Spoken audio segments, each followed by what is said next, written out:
बच्चे से लेकर बूढ़े तक शुगर की बीमारी से पीड़ित हैं। इंसुलिन इसमें बहुत महत्वपूर्ण भूमिका निभाता है। इंसुलिन का जो कार्य है, पहला कार्य है, आप जो भोजन करते हैं, भोजन बनता है, अंत में ग्लूकोज में बदल जाता है। ग्लूकोज को ग्लाइकोजन में बदलने का काम करता है इंसुलिन। ग्लूकोज को ग्लाइकोजन में बदलने का काम इंसुलिन करता है।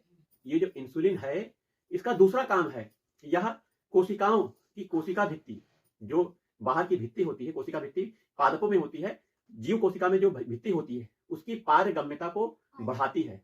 किस चीज के लिए पारगम्यता?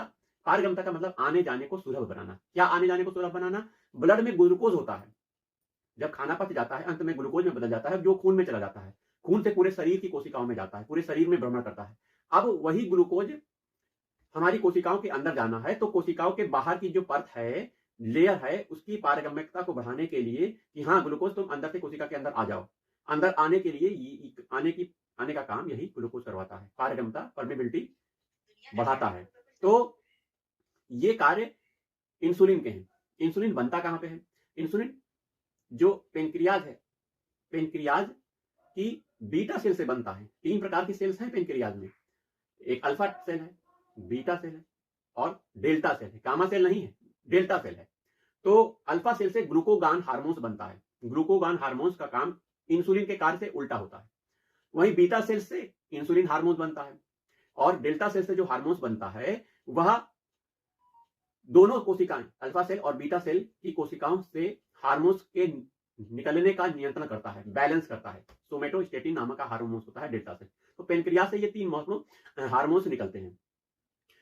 हम वो जो भोजन करते हैं, भोजन करने के बाद ग्लूकोज बनता है। ग्लूकोज यदि अत्यधिक मात्रा में बन गया है शरीर में, तो कुछ तो कोशिकाओं में ऊर्जा के लिए जाएगा, लेकिन कुछ जो बचा हुआ है, उसका शरीर क्या करेगा? उसका शरीर का विभिन्न भाग, जैसे लीवर हो गया, उस ग्लूकोज को स्टोर करके रखेगा भविष्य के लिए। भविष्य में अगर आप उपवास कर गए, आपको भोजन नहीं मिला, तो वो ग्लूकोज आपके भविष्य के लिए सुरक्षित होता है। लीवर सुरक्षित करता है उसको, और भी अंग सुरक्षित करते हैं। किस रूप में सुरक्षित करते हैं? ग्लूकोज के रूप में नहीं सुरक्षित करते, ग्लाइकोजन को के रूप में सुरक्षित करते हैं। तो यही ग्लूकोज लीवर ग्लाइकोजन बना के स्टोर करके रखता है। किसके सहायता से? इसी इंसुलिन की सहायता से। यही इंसुलिन अगर कम मात्रा में बनने लग जाए, तो ग्लूकोज खून में ही पड़ा रहेगा, ग्लाइकोजन बनेगा नहीं, और भूख उपवास के समय ग्लाइकोजन होगा नहीं। वही आप जब जांच करने जाओगे खून की, तो देखोगे कि भाई ग्लूकोज तो पड़ा हुआ है खून के अंदर, ब्लड शुगर लेवल आपका बढ़ जाएगा। ब्लड शुगर लेवल आपका बढ़ जाएगा। क्यों? क्योंकि ग्लूकोज न तो कोशिकाओं के अंदर